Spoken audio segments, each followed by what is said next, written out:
You're now listening to the Hot Take Podcast with Stephen Blake, your source for everything fantasy football. Here are your hosts, Stephen Taroni and Blake Sullivan.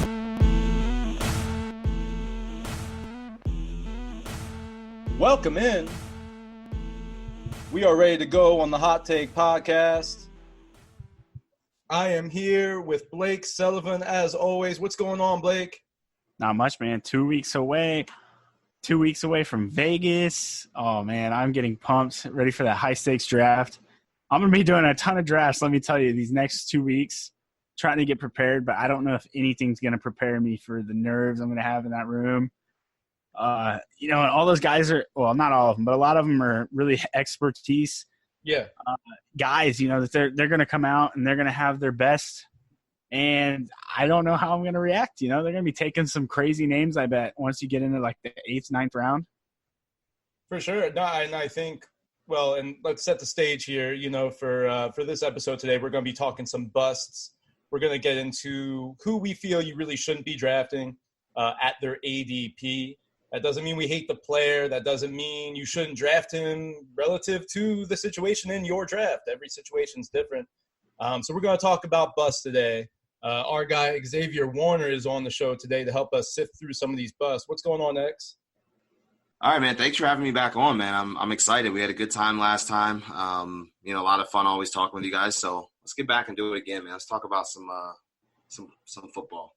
Yeah, man. We're going to get into the busts. Obviously, there's some big news that we have to address on the Hot Take. Obviously, we haven't gotten into that. Big news over the weekend. But Blake, let's first talk about Vegas. So in a couple weeks, you're going to be out in Vegas. You're going to be representing the Hot Take for the FFWC, the Fantasy Football World Championship. So are you going to be taking place in a draft? Yeah, so I'm in one of the bigger drafts out there. It's a $400 league, so I'm really pumped to get in on that. There's going to be some crazy things going on. I'm assuming that a lot of quarterbacks are going to fall. A lot of tight ends are going to fall. I think that's just kind of the way that's going to shake out, but you get into like the 8th round, there's going to be some crazy sleeper picks coming out. I think you're going to see things like Chris Godwin is going to go in like the early 3rd round. Like people are going to reach for their guys. Yep. Like DJ Moore. If someone wants DJ Moore, they're going to get him in the 4th round, like something like that, and it's going to shake up the draft for sure. So you got to be ready to, stay watered no matter what, but be ready to. For that sort of thing to happen, because Patrick Mahomes might go in a weird spot too. I feel like that's how it's going to go with these high stakes guys. Yeah, you got to think about when you're paying a lot of money to do a draft. Like you got to get the guys that you're confident in. You don't worry about other people's rankings. If you have a guy projected for X amount of yards, X amount of fantasy stats, you go get that guy. Especially when you're paying that type of money. Exactly.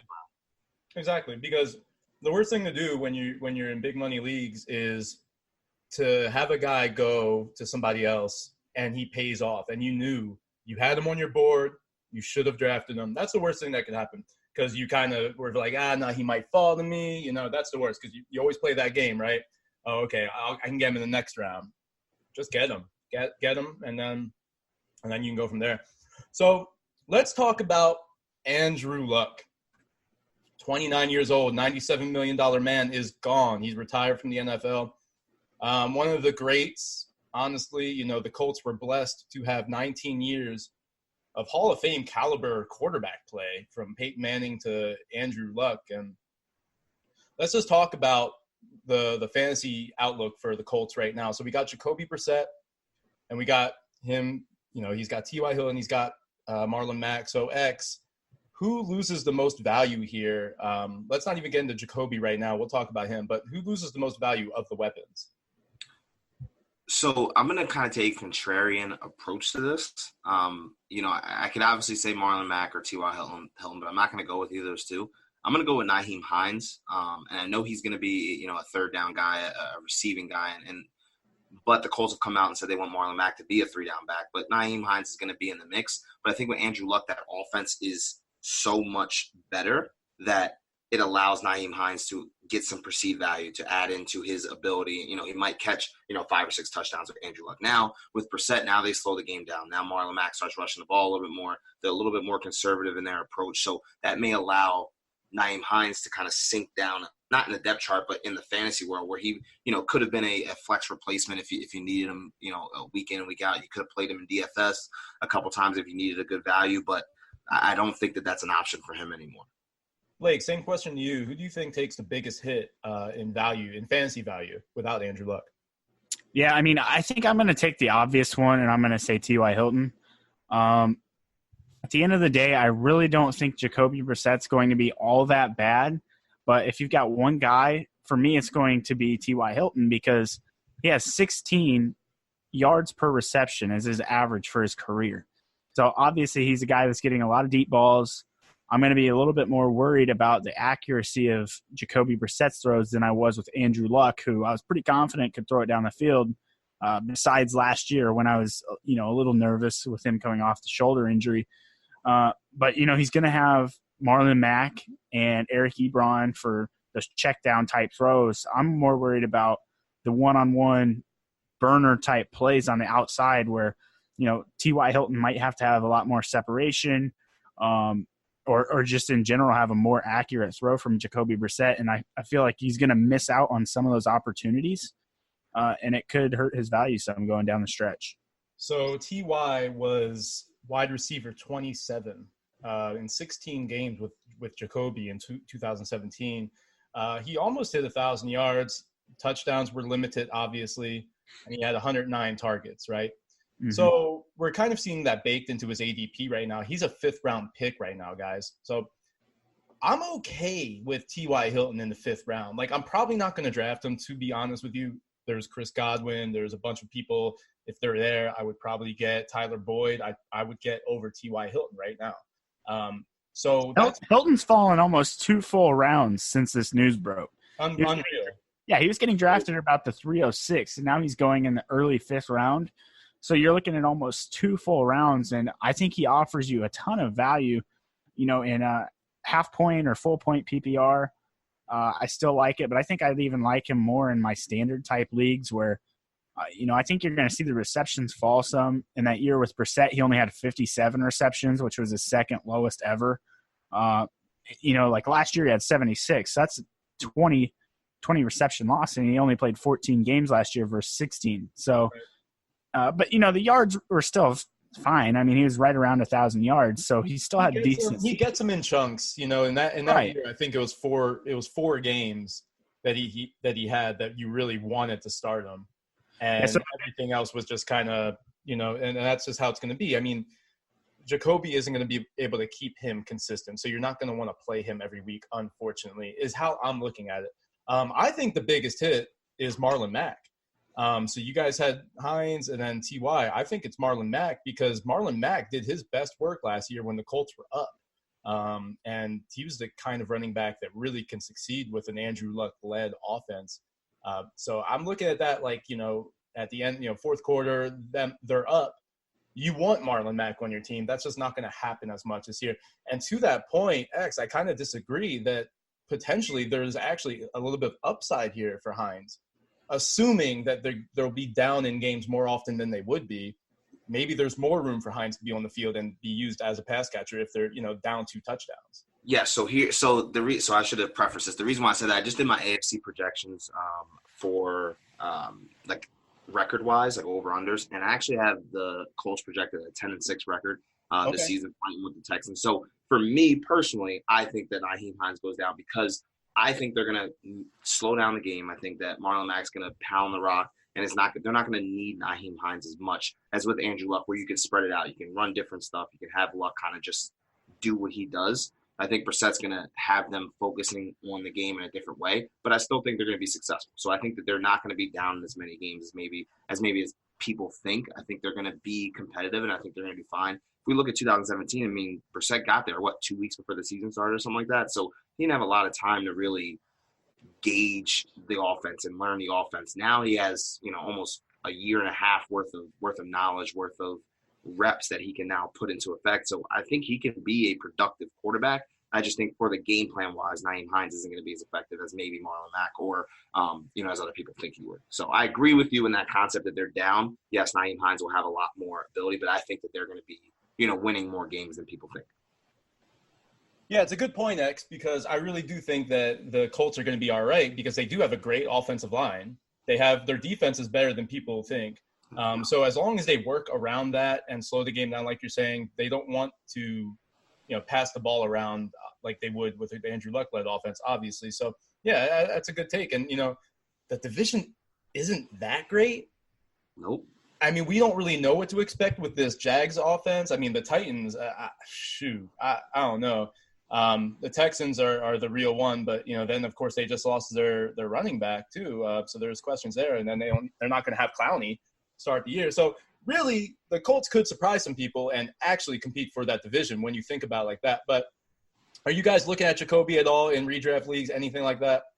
2 QB leagues. If you like to wait on quarterbacks, he's a guy that you can take really, really, really late, and he might have some value to you. But 1 QB leagues, I'm not even touching him. Probably would stream him if I needed to in certain matchups. And he can come out week 1 and go gangbusters, and everyone would be like, whoa, we got to pick up Jacoby. So if you're in a 2 QB league, draft him late maybe just as kind of see how he plays the first couple weeks. But I'm not sold on him, but I'm definitely going to keep my eye on him. He's on my watch list for sure. He's not going gangbusters against the Chargers. No. But you never know. That's what I was going to say is, like, he's playing the Chargers week 1, so there's no chance of me drafting him because I know I'm not going to use him week 1. Right, yeah. So, but that makes the point. Maybe he does go crazy and then, like, somebody picks him up. But at the end of the day, if that happens, I'm going to be like, okay, whatever. Right. I wasn't going to waste a pick over that. Well, I play a lot of 2 QB leagues, so that's like where I usually come from. Is like, all right, maybe I look at them towards the back end of the draft, but 1 quarterback leagues, even super flex, I'm not touching. Yeah, and I agree completely with that. I think that 2 QB leagues, you could definitely think about it at the end of the draft. Because he's gonna be, the way that I'm viewing it is he's gonna have his red zone opportunities, and when he's in the red zone, there's opportunity for rushing touchdowns, so you have a little bit of upside there. So let's move on to some of these busts. And again, I just want to reiterate, we don't hate the player. We just kind of don't like this ADP. They're not going to return value at where they're being drafted. So I'll just start us off here. Josh Jacobs, he's going to bust. And I like Josh Jacobs. So at the very beginning of this season or this year going into the draft, Josh Jacobs was my RB1 going into the draft. As the draft got closer, Miles Sanders caught my eye. Miles Sanders was that RB1 for me going into the draft. Josh Jacobs took a back seat. He was 2, and then I had David Montgomery 3. I like Josh Jacobs as a player. I just don't believe in this Raiders offense. And I don't think that Gruden is going to use Jacobs as much as people think. They still have Jalen Richard. They did cut Doug Martin, which I will say – for me, clarifies some things for Josh Jacobs. So I do believe that he's still a back-end RB2. He's being drafted as the RB18. I have him as the RB23, all right? So I'm not saying that he's going to kill you. But he's being drafted in the 3rd round, and that's what I don't like because I like a lot of these players being drafted around them. And that's the biggest thing. Like, when you're on the clock, it's got to be relative. And if Josh Jacobs is your guy, I get it. But Chris Carson is there. I would much rather have Chris Carson. And then we talked about David Montgomery. I'd rather have him this year. I think David Montgomery is in a better offense, and he's going to get more volume. So Sony Michel going a little bit behind. I'd rather have Sony. So that's just kind of how I'm looking at Josh Jacobs right now. I'm not believing in the offense, and I really don't think that he's going to get as much volume as we think he's going to get. Yeah, so Josh Jacobs was like a top 3 guy for me in the draft. I really like him. And I think eventually he is going to be deserving of a spot where he's being drafted right now. It's a 306. But, you got some nerve, man. Melvin Gordon going at the 401, Mark Ingram at the 402, Mack at the 405, and then you come all the way down here and you can get Tariq Cohen, all the way down here at the 702. I just think you really got some nerve if you're going to take Josh Jacobs 4 rounds above Tariq Cohen. It just seems kind of like a wasted pick to me. Yeah, I was kind of high on Josh Jacobs in the beginning of the draft process, and then slowly Miles Sanders. I'm an Eagles fan, so Miles Sanders started eventually kind of taking his way back up. More I heard, more I've seen, more tape I watched. I'm kind of slightly different from you on that, Steve. I think Josh Jacobs is going to be used a lot, and a lot of the reports coming out of the camp is that he has been used and Gruden has a plan for him. So he's one of the guys that I'm not taking at his ADP. I completely agree with you on that, but definitely would look at, at the 4th or 5th round for sure. But guys like Tariq Cohen and other guys like you named, Blake, like it's really disrespectful for people to take Josh Jacobs ahead of those guys. Well, I mean, and like you said, I mean, I think Miles Sanders in the 5th round is the real home run hitter. Like if you draft Miles Sanders in the 5th round, he offers way more upside than Josh Jacobs in the 3rd round, in my opinion. Yeah, your 3rd round pick, you want it to be surefire. Like you want your first 3 picks to be like quality guys you can count on week in and week out. You don't know if you can do that for Josh Jacobs yet. Like you got a lot to see still. So I'm not trying to take him in the 3rd round. I agree with you. Yeah, I mean, and there's a lot of wide receivers around there in the 3rd round. I mean, Amari Cooper, Julian Edelman, Chris Godwin is around there. Stephon Diggs. Stephon Diggs is a top 10 receiver for me this year. He's my wide receiver 10. So I don't know. I'd rather have that surefire, like you said, hit at the 3rd round. X, who is your bust? My first bust is Nick Chubb, and it's not for the reason that people think it is. Okay, I like Nick Chubb.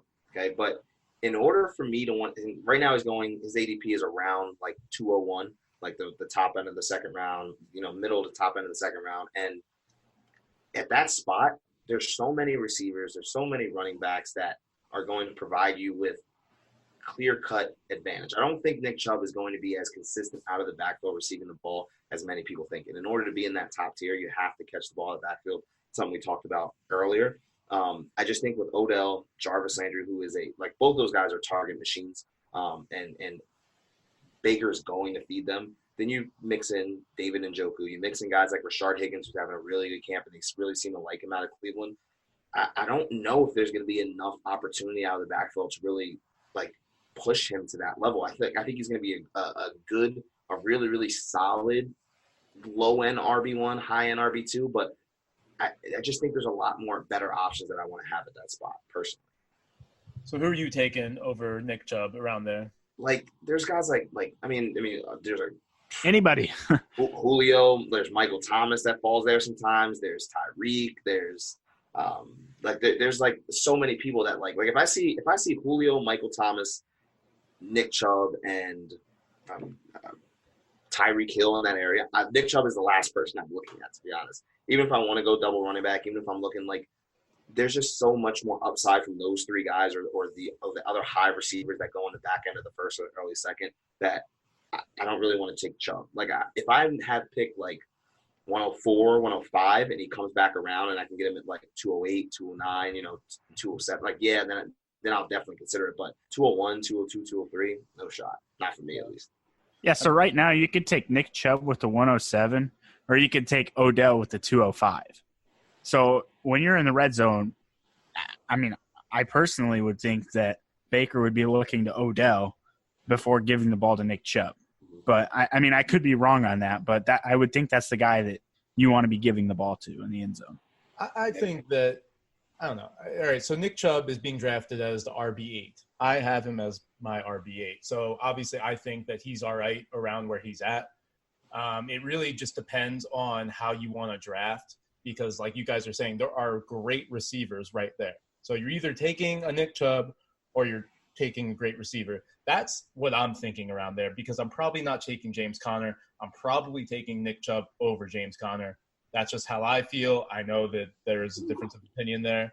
But I really I know. And I'm really disrespecting, I think, the Steelers offense as a whole because I'm buying into the Browns offense being a really tough matchup. If they're all healthy, it's going to be extremely hard for them to stack any sort of box. They're not going to be able to do it. It's not going to work when you have the greatness of Odell Beckham, Jarvis Landry, and then Rashad Higgins, like you said, is actually very good. I love him. He's very good. David Njoku, like you mentioned, it's just there's matchup problems everywhere. And then you got Nick Chubb, who's just going to pound it down your throat for 5 yards a clip. They're going to get in the red zone. They're going to score touchdowns. I like Nick Chubb a lot. I hear you, though. I hear you because you could get Juju Smith-Schuster. You can get Michael Thomas. Yeah. These are all great players that can win you leagues. So you got to make that decision in the draft. But the funny thing is, we were talking about this, I'm I don't want to take him at 201, 202, but 206, 207, I love it. And that's only 5 or 6 spots away. So, like you were saying in the beginning, we don't hate these people. I like Nick Chubb, and if he falls 5 or 6 picks, I would love to have him. But at that spot, I just think there's just so much innate value that you can get from those high profile wide receivers, especially in a PPR format. If we're talking about standard, now I'm gonna love him in standard at 201 because I know he's gonna have that rushing ability and stuff like that. But like PPR, I can't pass up guys like Odell, Julio, Michael Thomas, Juju, and all those guys. But I've been doing mock drafts on ESPN, and he's going in according to their ADP, he's going in like the 3rd round. It's great. I think that's going to change, but at the same time, it hasn't. Like Damian Williams, according to their ADP, is in the 4th round. So I don't know what's going on with ESPN right now, but you can get Nick Chubb in the late 2nd round in that situation, and like you said, X, you would take him all day at that, right? Absolutely, 100%. Well, why are you doing a lot of mock drafts on ESPN, man? You got drafts coming up? You know of any? Just one specifically. All right, Blake, hit me with your bust. Yeah, so one guy we actually just mentioned there was James Conner, and I love James Conner. So again, like you said, we don't necessarily hate the player or anything like that, but for whatever reason, the situation isn't working out right for us to draft him.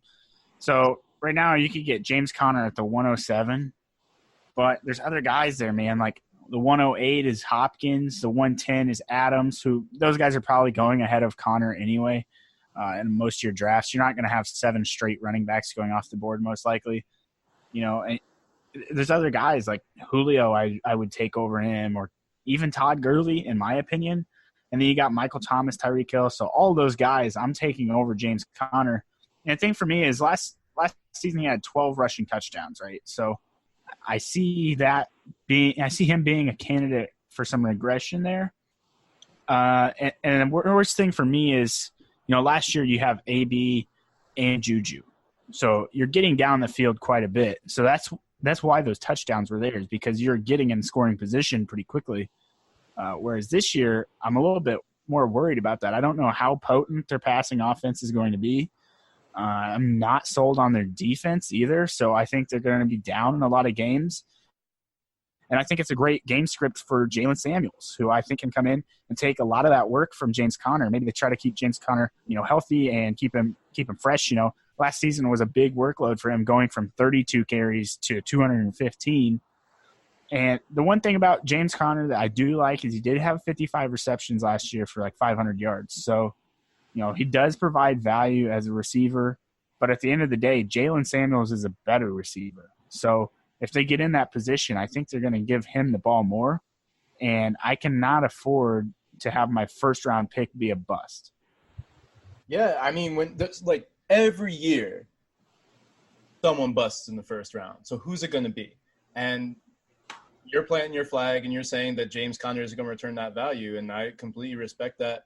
I think that there are a wide range of outcomes for James Conner, and the ceiling being he's a top 5 running back because he's in the Steelers offense. But then the floor of that is you're drafting him in the 1st round, and he could be a high-end RB2. He could be an RB14 this year, and if he's an RB14 this year, he busts. Yeah. So what is it really? What do you believe? And that's a good point, Blake. I mean, it could happen. I mean, X, how are you feeling? Which way are you leaning with Conner?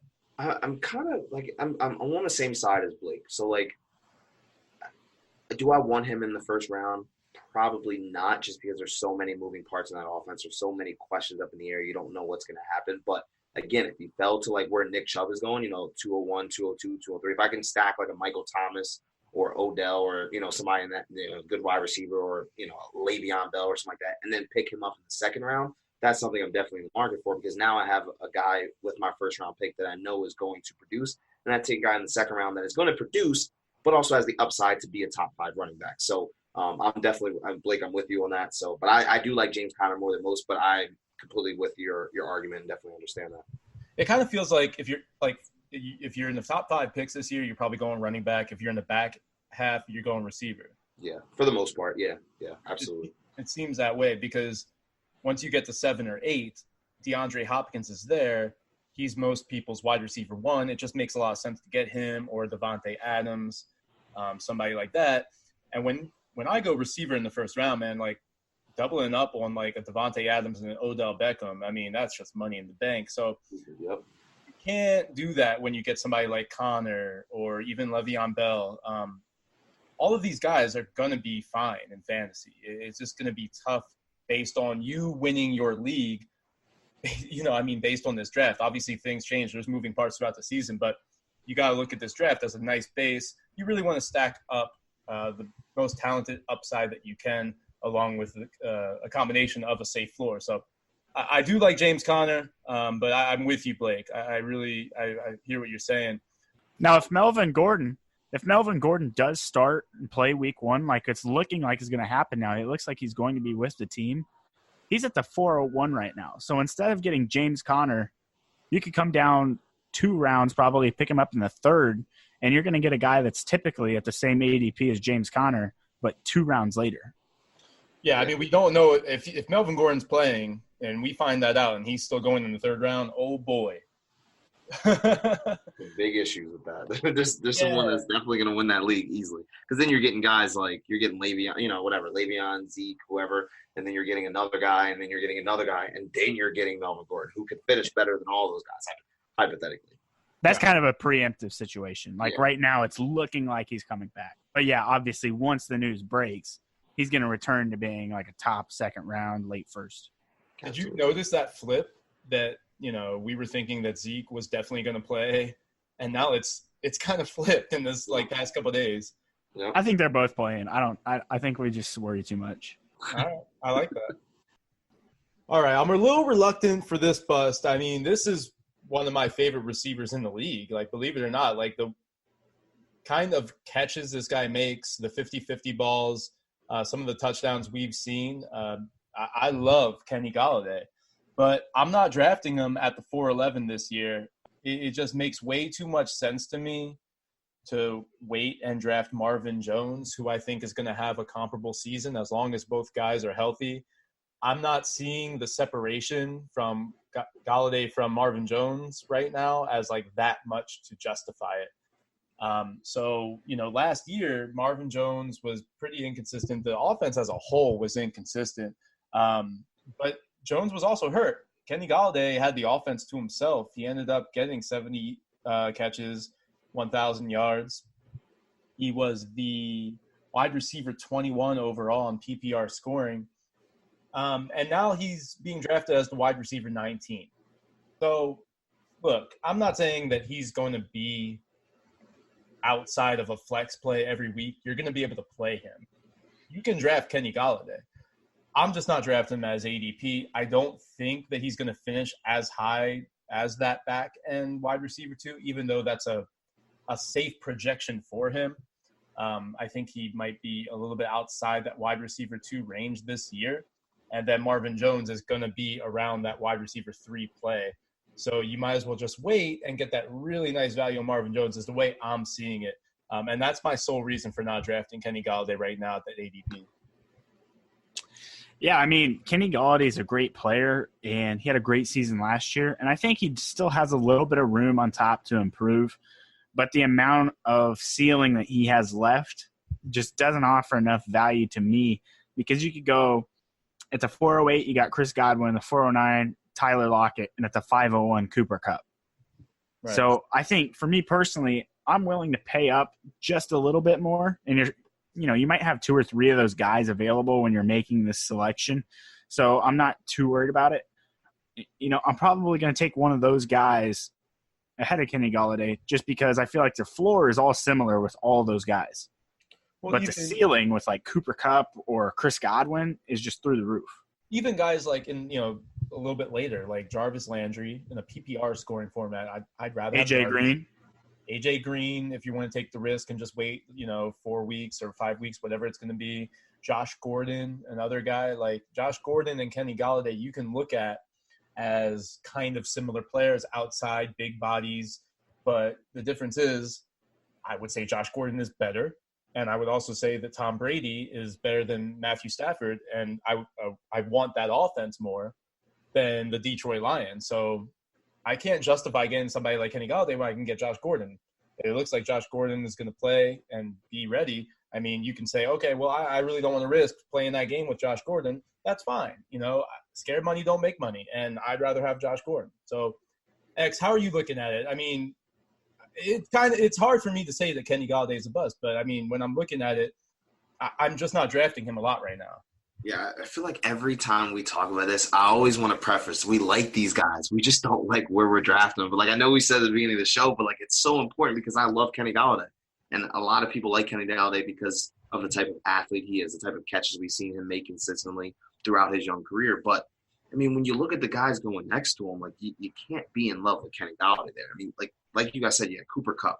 You got A.J. Green. You got T.Y. Hilton. You got Mike Williams. You even got Calvin Ridley, Tyler Boyd. Like, you can go down – like, I can go down a considerable amount of guys that I would like to have, not necessarily instead of Kenny Galladay, but at their price ranges in relation to Kenny Galladay. Even if we go all the way down to, like, I'd rather have Allen Robinson in the 7th than Kenny Galladay in the 5th, to be honest, just because of the amount of exposure that Allen Robinson is going to have. And, you know, we'll talk about D.D. Westbrook in a little bit, but, like, D.D. Westbrook's going at 707. So, like, there's a lot to kind of be left on the table with the wide receiver group, and that's why I think the wide receivers are really, really deep this year because you can go a bunch of different directions in the same amount of time. So for me, Kenny Galladay is a guy that I want on my team, just not in the early first round.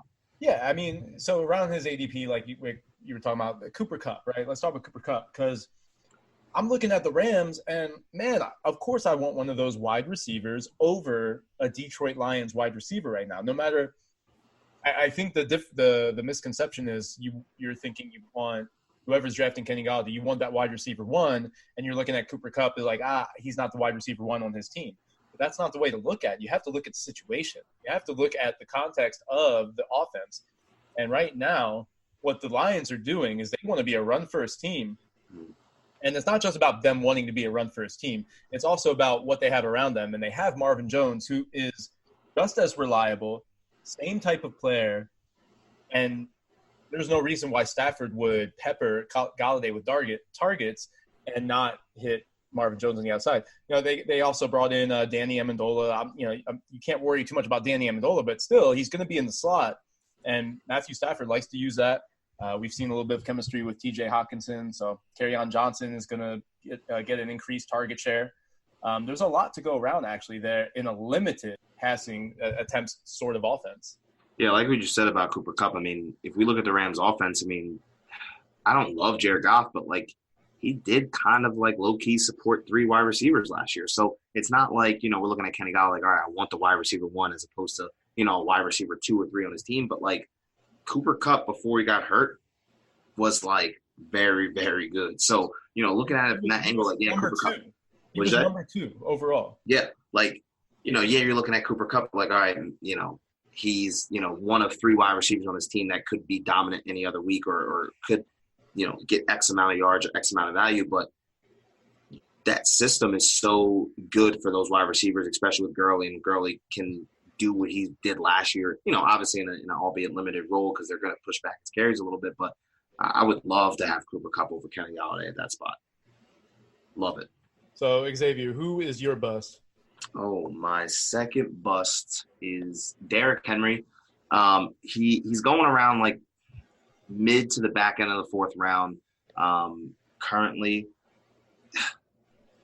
all the reports we hear out of camp, and we heard it the end of last year when they started giving him X amount, a lot of carries toward the end of the year, and he had 30% of his final fantasy total in the last 2 weeks, or the week 15, week 16, week 14, week 15, whenever it was. But how come we don't see that all year? Like, and I know they have a new offensive coordinator in there. I know they have a new system going in, but like, I just don't have enough faith in their offensive coordinator immediately giving him the reins, especially after his injury history in the offseason and then trying to get him back. I don't really want him at the spot he's going. And actually, I'm sorry, if we're looking at Fantasy Football Calculator, he's going at 311 on Fantasy Football. Next to guys like David Montgomery, Josh Jacobs, Sonny Michel, and before Melvin Gordon. I would easily rather have David Montgomery there. Not even a question in my mind. So, especially in PPR when we know that Derrick Henry is going to catch the ball in the backfield like that. So I'm a big guy on seeing who's going to get targets out of the backfield and kind of tempering my expectations because of that. I don't want Derrick Henry in the 3rd round or even the 4th. If he falls to the 5th, I would love to have him, but not around guys like Montgomery and Devonta Freeman and Melvin Gordon and Mark Ingram. Yeah, it's really tough to justify Derrick Henry when you know he's not going to catch any passes. I mean, Dion Lewis is the pass-catching running back there no matter what. I mean, there's no situation that entails Derrick Henry catching the ball this year at a high clip. So, yeah, I mean, his ceiling is capped when you look at it like that. Of course, if you're drafting Derrick Henry, you want touchdowns and you want good game script, positive game script. I don't see that happening a lot this year for the Titans, unless we don't even know who's starting for the Titans right now. Right, Quarterback. I mean, like their best case scenario that people are calling for is Ryan Tannehill coming in. Why do we think that the offense is going to be that great with Ryan Tannehill? I mean, so it's not looking great for the Titans. I think Derrick Henry, he could be very good this year. You know, if you're going to take him and you want him to be your RB2. Maybe you could do worse, but I'm in agreement with you, Xavier. I'm not buying him as ADP. Well, and the thing is, too, what I'm looking at is they bring in A.J. Brown and they bring in Adam Humphries. So the last couple of years, they've just been leaning on Corey Davis in the passing game, and that's why you've seen the offense not be very good through the air. They just haven't really had the weapons. You know, Delaney Walker's been hurt. You know, nothing's really been clicking there. And so then you see at the end of the year there where they finally give Derrick Henry all this workload and, you know, yeah, he busts like a 98-yard touchdown that one game that was just ridiculous run. But, you know, a lot of fantasy value came on big chunk plays like that, and he's not going to get those very often. He's not really a breakaway player like that. He just kind of got lucky. But I don't know. I mean, I think it's really just kind of a carryover effect from last year, and I think he can have a good season. But like you brought up, what you brought up, X, with all those other guys around that you're going to be able to draft in the 4th, 5th round, I feel like there's just way too much better value. Why take the risk on Derrick Henry? Yeah, not worth it at all. I mean, and if you look at guys like that have – so, okay, Corey Davis – last year did the same thing in the playoffs. He had a really, really good game in the playoffs. People were all, you know, what have you done for me lately? And they drafted him higher than he was supposed to. And what did he do last year? Not really much. He had some weeks where he did really well. He caught the game-winning touchdown pass against my Eagles, which I was watching live, and I was very, very upset about that. But you know, same thing with Derrick Henry. Towards the end of the season, he's chucks, and he's getting 30% of his fantasy value in those last couple weeks. So now people are like, oh yeah, it's Derrick Henry show. It's Derrick Henry show. No, it's not. He's not going to catch the ball in the backfield. He's not going to be a reliable piece for you. Now, could you draft him as, if you go like straight running back and you want to draft him as your RB3, I'm all about it. But it's still not at that spot. But if you want to wait and he's not your RB1 or you're not relying on him to do the absolute most on your team, then that's a different concept. But I just would not be buying him where he's going. Yeah, the worst possible scenario is you draft him as your RB1 and he's giving you 10 fantasy points per week. Mm-hmm. And it's a great point, X. Like as an RB3, oh yeah, give me 10 points, please. Like, okay, that's fine. If you're giving me 10 points, I'm not that mad about it. But it's kind of same situation with Galladay, Cooper Kupp. I got Sony Michel right there in the 4th round too, and I'd rather have that offense. I'd rather have the high upside for touchdowns, the reliability in the Patriots offense with the running back that's going to get, you know, 15 to 20 carries per game, which I think is safe to say that Derrick Henry can get. I mean, he's going to get 50 to 20 carries a game. So will Sony Michel. But which offense do you want is how I'm looking at it. I'd rather have Sony in that comparison. That's just how I look at it. You know, I rely a lot on the situation and the context of it. I think that Derrick Henry is a great player. I just don't believe in that offense. Yeah, absolutely. So, Blake, who is your bust? You're going to have to convince me on this one, man. Yeah, man, this was going to be a hard one to convince a lot of people on, but mine's going to be Leonard Fournette. Right now, his ADP is at the 3.02, and for me, it really just comes down to the inefficiency. So, obviously, one concern is injury and antics, all this stuff. He's only played 21 games in his first 2 years in the league. But it really just comes down to the inefficiency. So I've got the yards per attempt pulled up here on some of the guys right around him. And Leonard Fournette's at 3.7. We've got Joe Mixon, 4.3. Your boy. Yeah, my boy. Chris Carson at 4.6. Aaron Jones is at 5.5.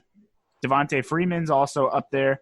He's at 4.3. And Kerryon Johnson had a great rookie season, and he's at 5.4.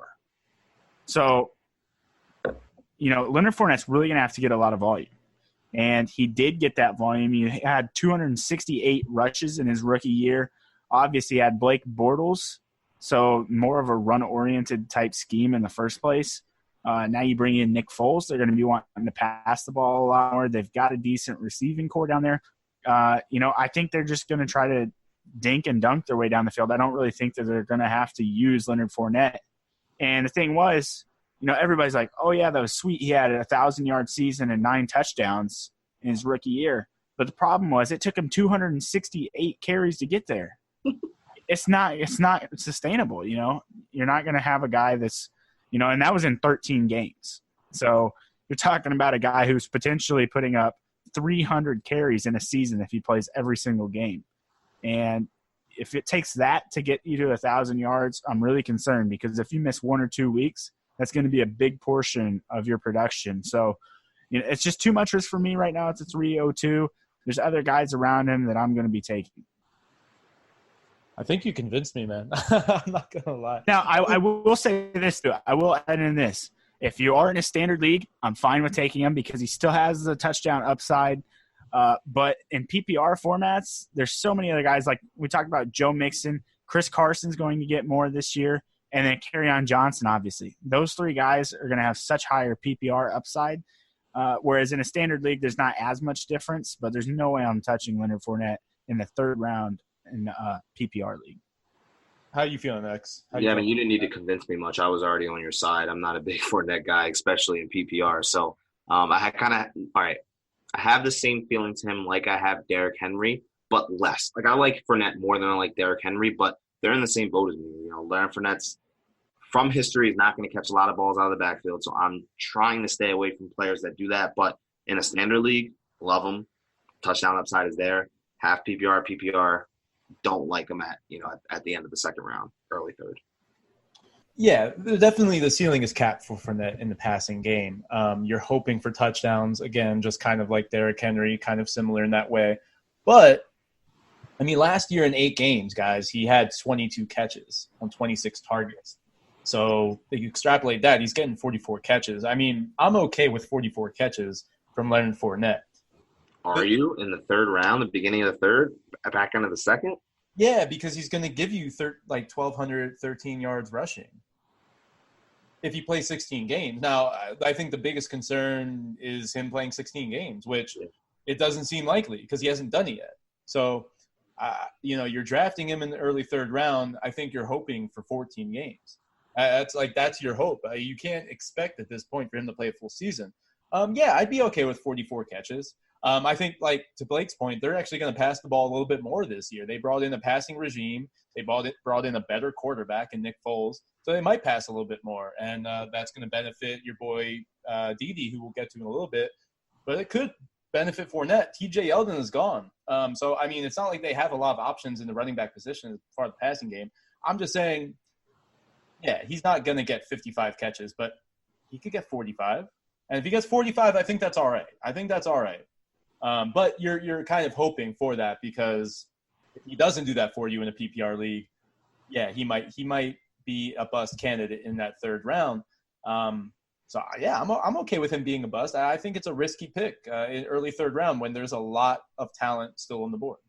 Yeah, the thing for me is Tariq Cohen's going back in all the way into the 7th. So if you're looking at PPR and you're looking at their total yardage with receiving and rushing, Tariq Cohen's in his first year, in his 2nd year, and in Fournette's first year, which would be the best year for both of them, they were less than 200 yards apart, and Tariq Cohen got you 71 receptions. So that'd be an extra 30 to 40 points. I would gladly take Tariq Cohen, even though the touchdown upside's not quite as much there. I would much rather have Tariq Cohen all the way back in the 7th than Leonard Fournette in the 3rd because I know I'm not going to bust with Tariq Cohen that late. Yeah.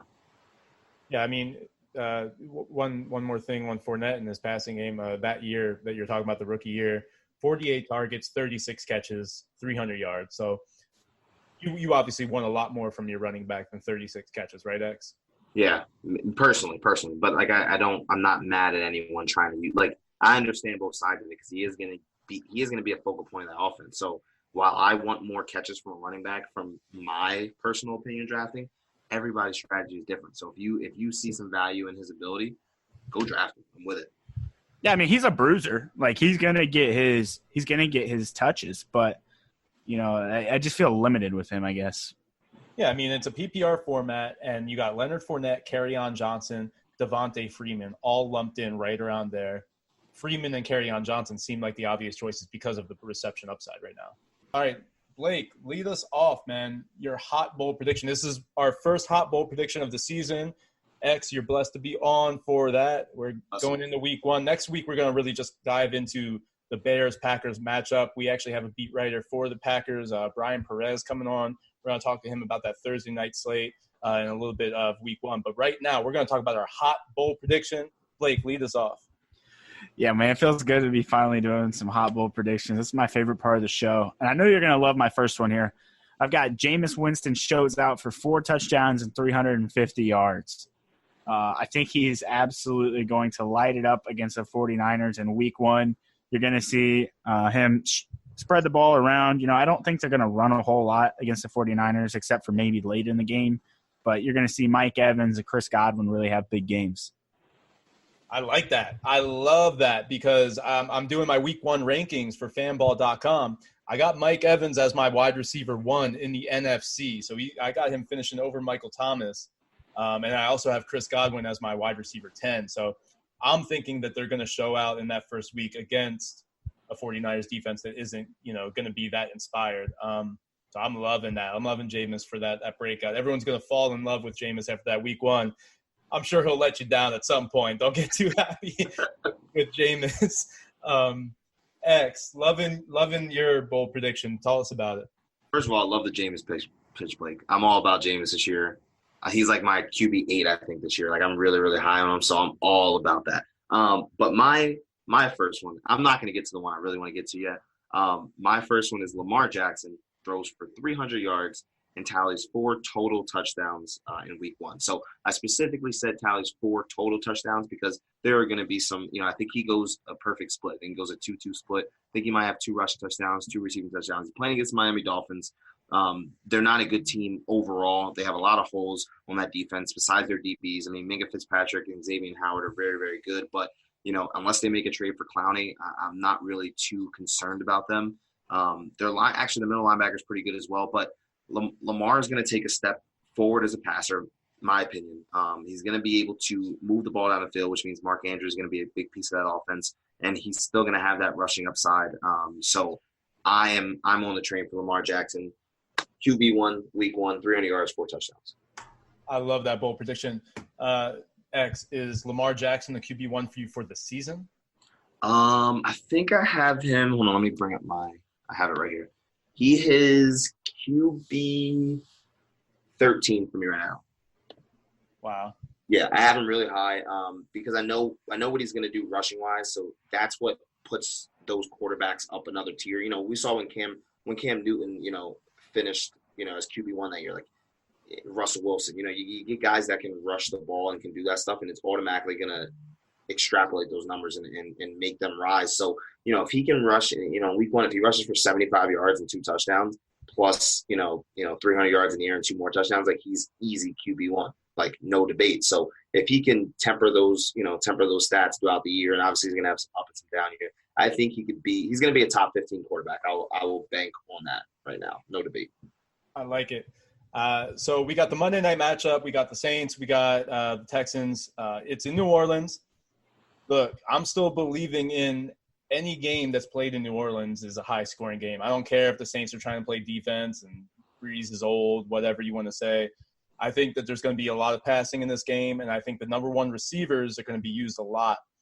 I'm saying 16-plus receptions, 300-plus yards, and 3 touchdowns total for Hopkins and Michael Thomas combined. So Lamar Miller, we know he's gone.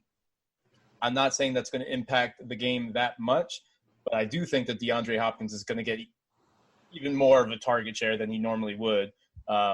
and they're going to be leaning on that number one receiver. And Michael Thomas, of course, we know he's a target monster. Both of those guys are just going to go off in that Monday night matchup. I love that, man. That's going to be a huge night for Deshaun Watson with no Lamar Miller. They're going to be throwing a lot to Duke Johnson too. So Deshaun Watson's going to show out. Yep. Yeah, so for my second one, and I'm a Packers fan, so it kind of hurts me to say this too, but I think David Montgomery is going to carve up the Packers. I think he's going to have over 100 total yards and 2 touchdowns.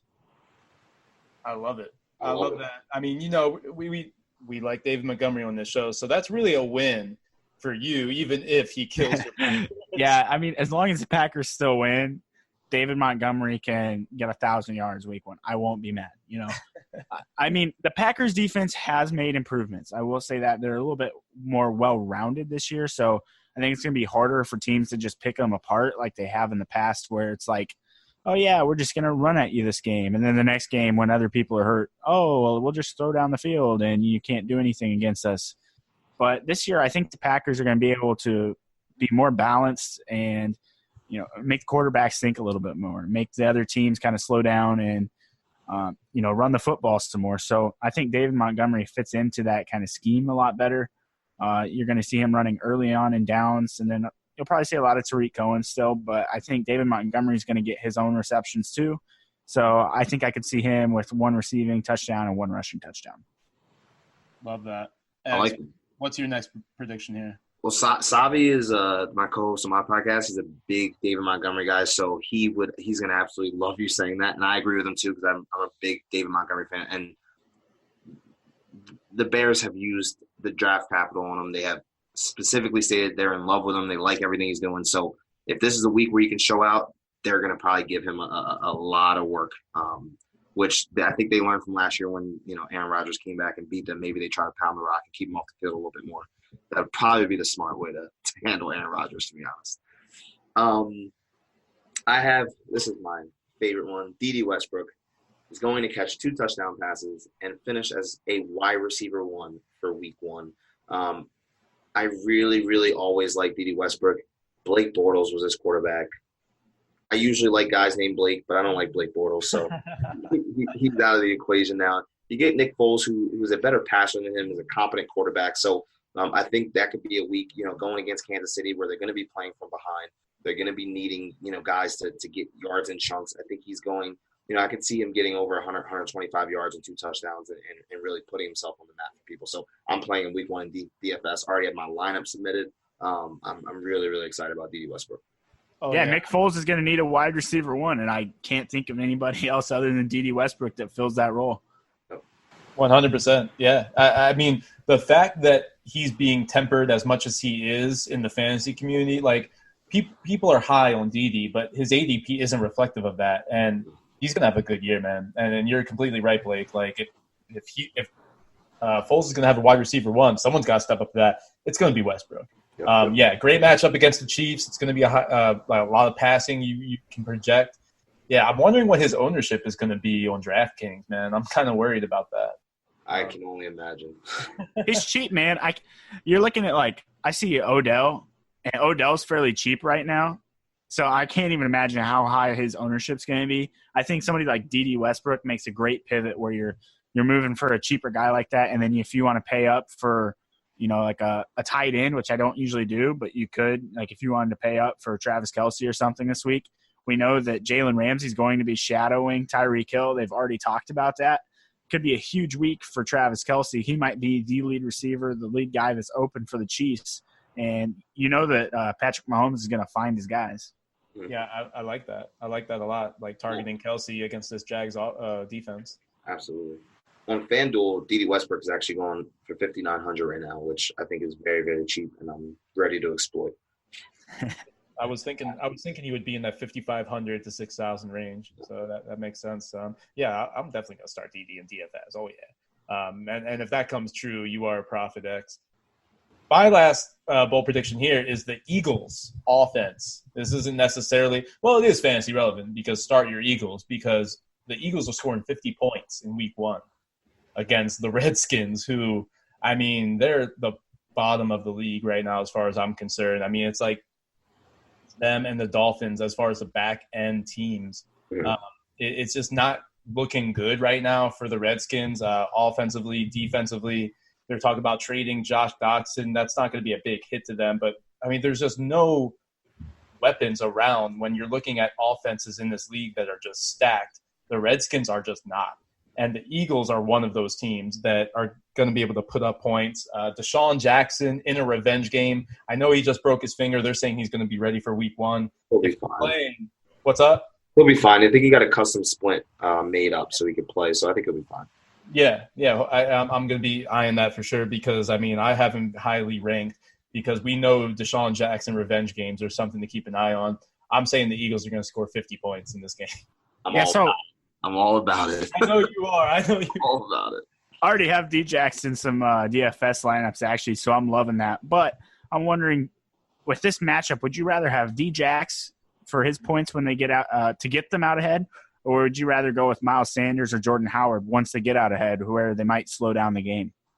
I think a lot of people are going to play Jordan Howard. I mean, they're going to play Miles Sanders this week. I would just play Jordan Howard just as a contrarian pick because you need to have those contrarian picks to really, boost yourself up those rankings in DFS. So I think Jordan Howard could be their bruiser when they get up. Miles Sanders could be their little scat back. And like Miles Sanders, I think, is going to be the first and second down back. But, Jordan Howard, once they get up, is going to be able to just bruise and bruise and bruise. And that's where he's going to get the majority of his yards. Just the Eagles are going to be able to slow the game down when they get up a touchdown or 10 points. And then when they're not up a touchdown, Miles Sanders is going to be able to be electric. So I think you can't go wrong with either one of those guys week 1 because I think they're going to score a lot of points against that Washington defense. But if I'm picking someone, it's Jordan Howard just because I know so many people are going to play Miles Sanders.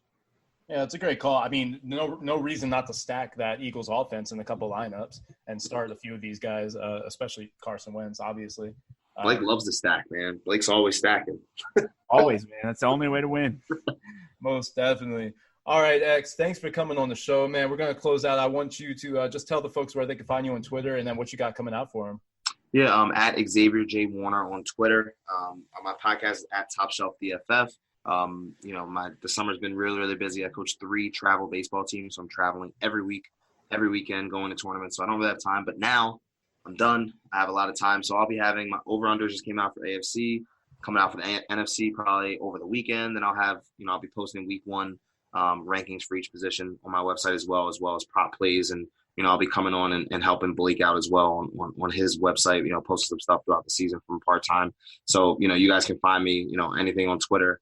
At Xavier J. Warner again, Facebook, Instagram, all that stuff I'm on as well. So definitely be able to look out for that. Awesome. Blake, real quick, tell everyone about FSGN and the Fisher House League. Yeah, so we still got a few spots left in the Fisher House Foundation League. Obviously goes to a great cause. So be sure to hit me up on Twitter at Blake Sullivan FF or at the FSGN. Obviously, we're trying to fill up a couple more leagues here. It's best ball. Really fun time we had last year, and we've got that on full-time fantasy this season. So that's kind of a cool addition that we made. And then also we're going to be selling our DFS and sports betting picks for both college football and NFL season. And we're going to start a 10-person free trial. So if anybody wants to get in on that, you're listening right now, go ahead and hit me up, and I'll get you signed up for that. We've already had a couple of great preseason games. X had some early picks on the preseason, would have already paid off for your subscription. So you gotta follow X, man. He's got all the goods. That's what's up. Yeah. Don't forget to if you're living in Vegas, go see Blake over at the FFWC. Go buy a Hot Take T-shirt. Go to the FSGN and sign up for the Fisher House League. Go to the FSGN and check out all of the DFS stuff they got going on. You can see what X is doing. He's winning some money. You should be too. So do yourself a favor. Go to the EFSGN.com. Check out fanball.com this year. I'm going to be doing weekly rankings. I got my week 1 wide receiver rankings coming out for the NFC wide receivers. Mentioned Mike Evans is my number 1. So be on the lookout for that. Check out the rest of my rankings. On behalf of Blake Sullivan and Xavier Warner, my name is Stephen Chironi. This has been the Hot Take Podcast.